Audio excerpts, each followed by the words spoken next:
I love how you said man. Man. Man.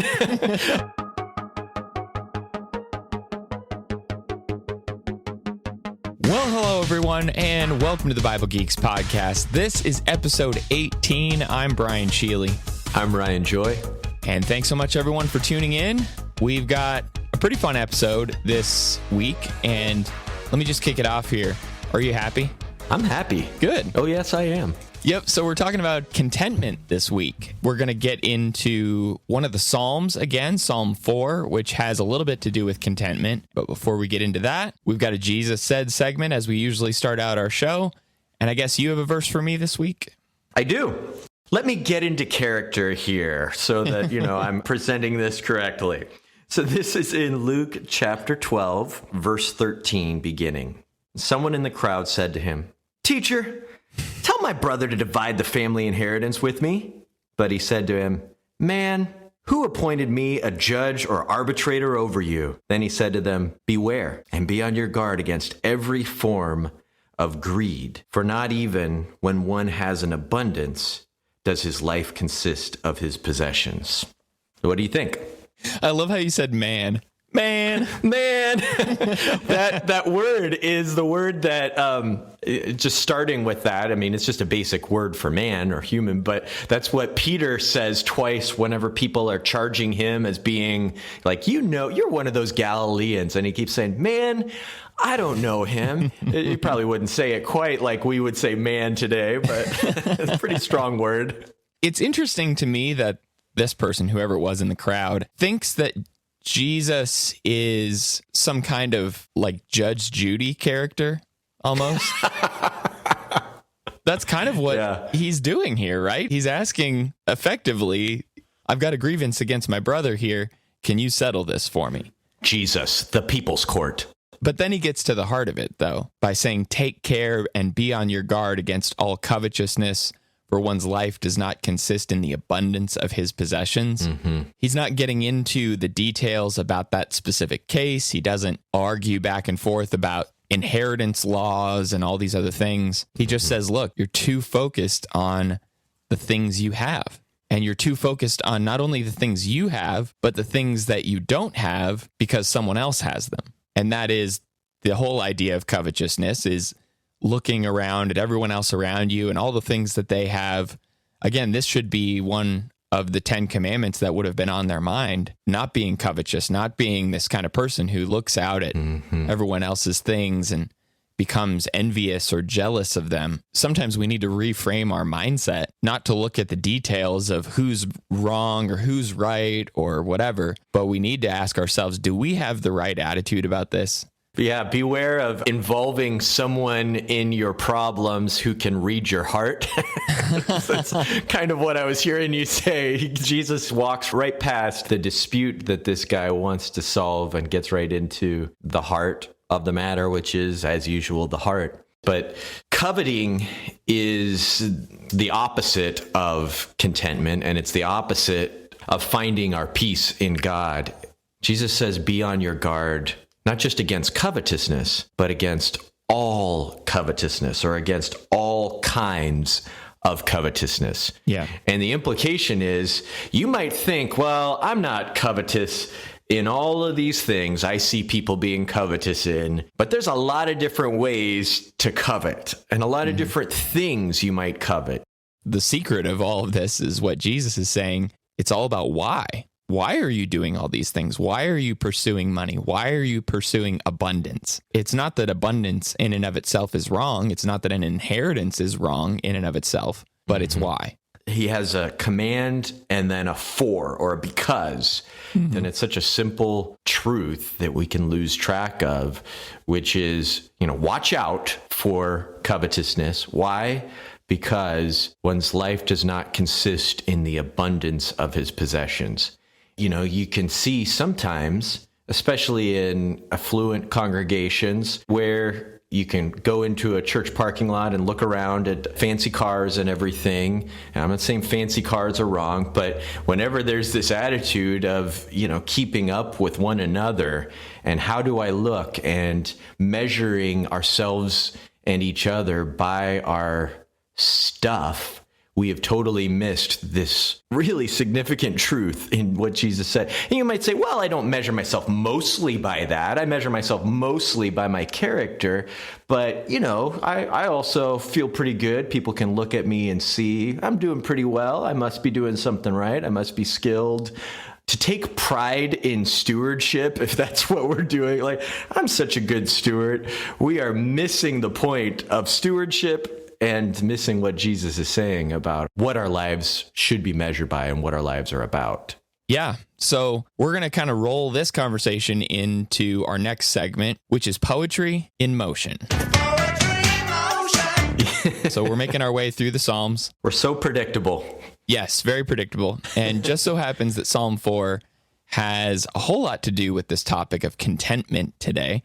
So Psalm 4, let's just read through the first 4 verses together, and then we'll kind of give some introduction and backstory. The superscription says, "To the choir master with stringed instruments, a psalm of David.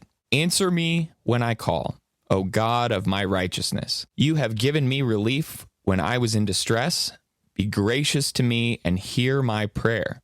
O men, how long shall my honor be turned into shame? How long will you love vain words and seek after lies? Selah. But know that the Lord has set apart the godly for himself. The Lord hears when I call to him. Be angry and do not sin. Ponder in your own hearts on your beds and be silent. Selah." Throughout the Psalms, we see this "O" being used as kind of a here's who I'm speaking to. And it changes sometimes throughout the Psalms. He starts out by talking to God. He says, "Oh God." So he's talking to God. And then in verses 2 through about midway through verse 6, he's talking to men who are oppressing him. And then at the end, in verses 6 through 8, he goes back to talking to God. Somewhat similarly, I think, to Psalm 3, this is a psalm of lament. It's a psalm where David is oppressed. He's going through difficult times. But at the end, there's a picture of hope. Again, very similar to Psalm 3. We don't know the specific time period or specific situation in David's life when this was written, but don't you think that some of these generic psalms where he's not really getting into super specific details, don't you think that helps us connect with some of the things that David is saying just in a generic way? Yeah, you're able to read your circumstances into it. Yeah. It's approachable, it's timeless, really for anyone going through their own time of distress and trouble. So the main idea here is mostly about this difficult time that David is going through, but how at the end of all of this, he's able to sleep soundly and rest, knowing that it's God who sustains him and supplies everything he needs through difficult times. So verse 1, David is in distress. He says, "Answer me when I call, O God of my righteousness. You have given me relief when I was in distress. Be gracious to me and hear my prayer." And I think equally for us, we need to remember that God is there. He's gracious to us. He's willing to help us in our own difficulties. And then verse 2, he gets into talking about how long. He transitions from speaking to God, and now he's speaking to these evil men who are oppressing him. And he says, "O men, how long shall my honor be turned into shame? How long will you love vain words and seek after lies?" This is not a situation where David is just briefly experiencing a time of distress. This is like an ongoing thing. He makes it seem like this is something that has been going on for a while. It's not just some passing trouble. His oppressors are shaming him. They're speaking meaningless and untruthful words about him. And sometimes for me, we get into this mindset when we're kids, like sticks and stones may break my bones, but words will never hurt me. I don't think that's very true at all. And when people say untruthful, meaningless things about us, that does hurt. That is a challenge to overcome those kinds of things. And so he's dealing with these people who are speaking this way to him.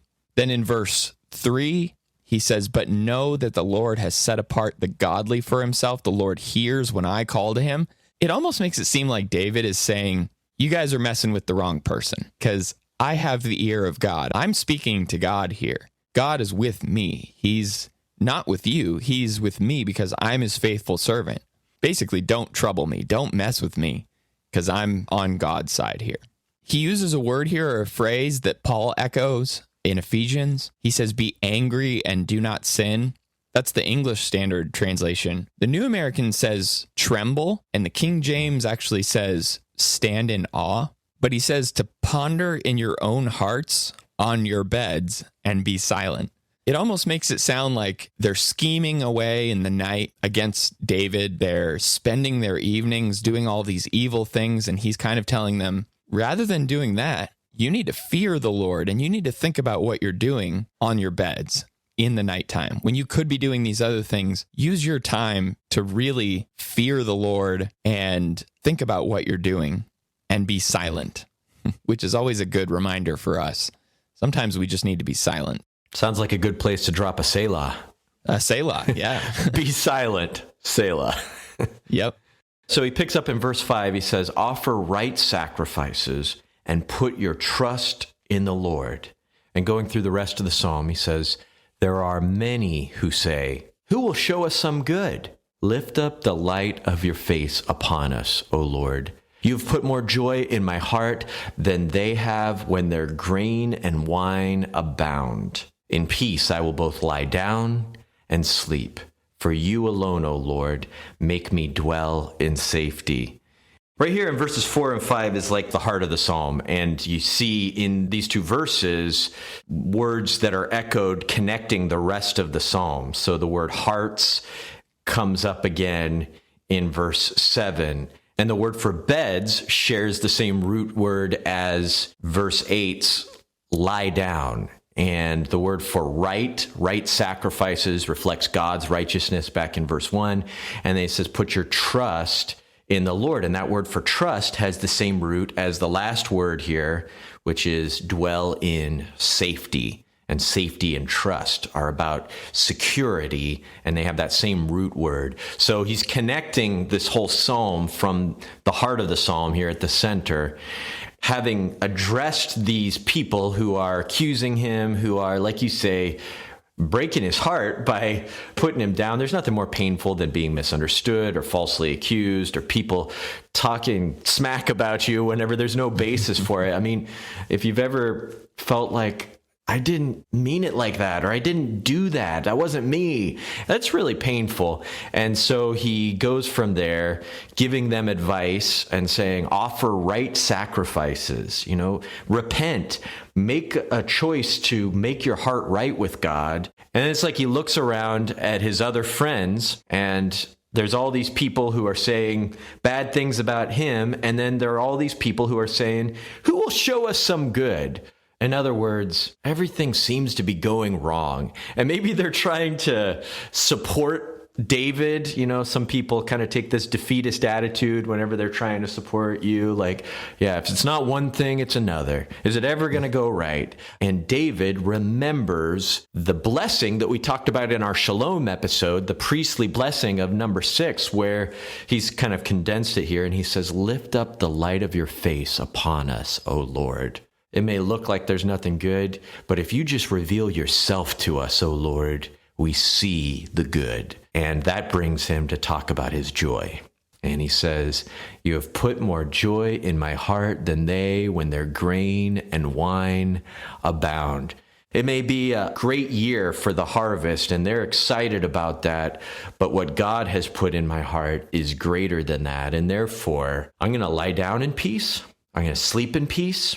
I'm going to know that there's safety. And that whenever he says, I will both lie down and sleep, the idea here is a togetherness, a unity of lying down and sleeping. In other words, as soon as I lie down, I'm going to be able to fall asleep and have peace all night long, no matter what people are saying about me.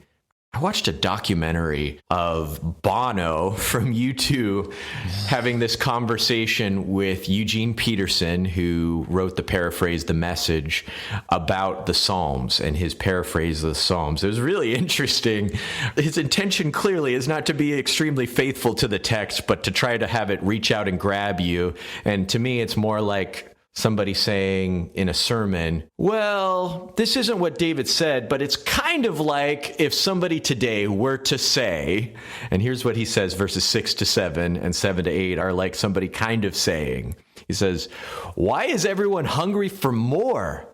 More, they say. More. I have God's more than enough, more joy in one ordinary day than they get in all their shopping sprees. At day's end, I'm ready for sound sleep, for you, God, have put my life back together. That's kind of beautiful. Yeah. More than all their shopping sprees is his, I guess, modern equivalent for more than they have when their grain and wine abound. That feels like what we do all the time today. Feels like our society is all about more. We don't have enough. We need more. I got this, but I'm not happy with it, so now I need that. We always seem to be pushing for the next new thing, the next fancy bauble or trinket or whatever it is on the horizon. And when is it enough? When can we stop saying more? And I had a friend who had 2 daughters, and he liked to make a joke about Proverbs 30 and verse 15, which says, the leech has 2 daughters, give and give. And sometimes we are the leech. We are just trying to suck more and more out of the world. It's a pretty gross picture, really. Yeah. Paul says in 1 Timothy 6, boy, this is humbling. I have some difficulties with this. He says, if we have food and clothing, we will be content. And I want to say, yeah, just the basics. If we have food and clothing, a good Wi-Fi connection, maybe, you need a good smartphone, but, just the basics. I don't need anything more than, decent TV to sit in front. And it just seems, kind of keeps growing, that list of what is the basics, what is enough and what is more than enough. And it's not wrong to have more than enough, but it changes our attitude whenever we keep elevating what is more than enough. And here's where it gets a little bit more uncomfortable, I think, for me. Whenever we recognize that our more than enough is given to us for a reason, and that's not just for our own consumption and enjoyment. And so let me read to you this passage from 2 Corinthians 8 and verse 13. For I do not mean that others should be eased and you burdened, but that as a matter of fairness, your abundance at the present time should supply their need, so that their abundance may supply your need, that there may be fairness. As it is written, whoever gathered much had nothing left over, and whoever gathered little had no lack. So here he takes us back to the manna collecting principle. Whenever they went out and gathered, they had exactly what they needed. And he says, God has given you extra, Corinthians, because those Christians in Judea have not enough. And God is basically taking care of them through you by giving you extra so that you can equalize things and have fairness. Just like in Acts 2 and 3 and 4, no, what I'm giving to you is so that you in your heart can have a spirit of grace and generosity just like I have towards you. And you can look around at those in need and give to them from your abundance. And so John the Baptist said, if somebody has 2 coats, that you have 2 cloaks so that one of those can be given to the man who has no cloak. If you have 2 coats in your closet for your kid, there's probably somebody who is the same size who has no coat for their kid. And that's why we have that second coat, is so that we can give that to them.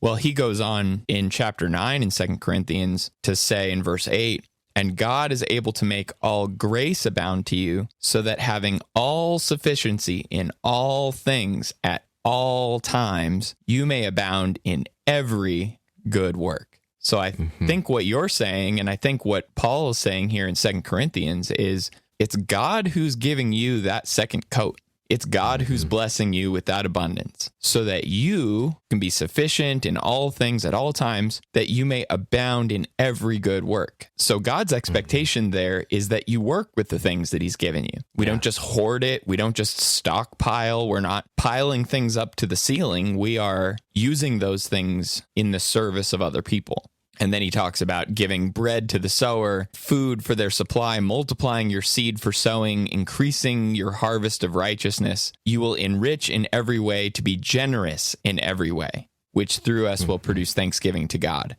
It's for the purpose of generosity, so that you can be generous and so that the thanksgiving of God will spread to everyone. And it reminds me, too, of the Hebrew writer when he talks about in chapter 13, verse 5, keep your life free from the love of money and be content with what you have, for he has said, I will never leave you nor forsake you. So we can confidently say, the Lord is my helper. I will not fear. What can man do to me? It kind of goes right back to Psalm 4 there. I'm not going to worry about my life. I'm not going to worry about what's happening. I'm not going to worry about what people are saying about me or what they're doing, what I don't have, what other people have. The Lord is not going to leave me. And so long as I know that, then I don't have to worry about money. I don't have to worry about covetousness. I don't have to worry about materialism or possessions. I can be content with what I have. Yeah, it's pretty profound what he does there. He replaces loving money with the presence of God. That's a pretty profound and not immediately obvious switch, Right. Like, what do I fill this love of money with? Well, he says, keep your life free from love of money. Be content with what you have, for he has said, I will never leave you nor forsake you. Because the Lord is with you, because Jesus has promised his presence in your life, you don't have to crave something more in money. And as you said, you don't have to try to make sure that you're securing yourself. The Lord is going to be your helper and bring you security so that you can be confident when you say, what can man do to me? I preached a lesson back in December about finding contentment. I kind of approached it to two audiences there. For those people who have this fear of missing out. FOMO, yeah.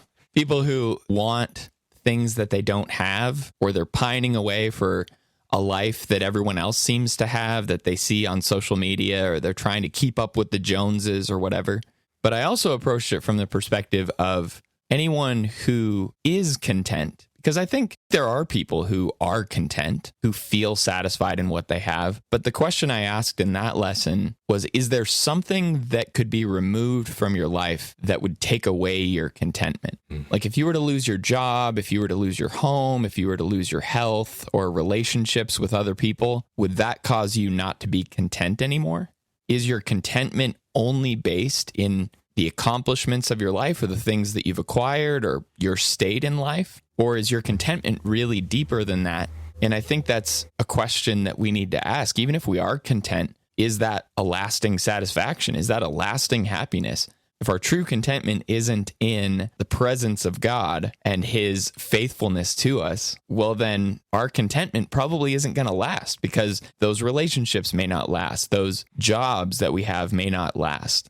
The homes we have may not last. All these things that will crumble away. And when they leave, they take our contentment with them.